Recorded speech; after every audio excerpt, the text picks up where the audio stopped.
think that we've become very disconnected from the natural world. And many of us, what we're guilty of is an egocentric worldview, the belief that we're the center of the universe. We go into the natural world and we plunder it for its resources. We feel entitled to artificially inseminate a cow, and when she gives birth, we steal her baby, even though her cries of anguish are unmistakable.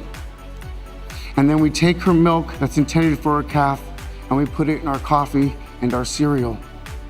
And I think we fear the idea of personal change because we think that we have to sacrifice something to give something up.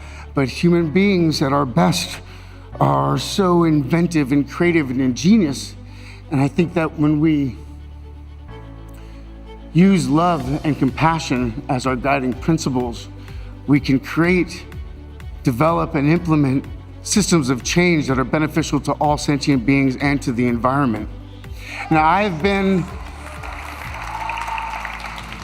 a scoundrel in my life.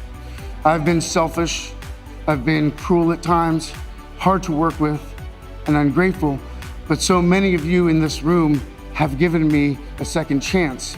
And I think that's when we're at our best, when we support each other, not when we cancel each other out for past mistakes, but when we help each other to grow, when we educate each other, when we guide each other towards redemption. That is the best of humanity.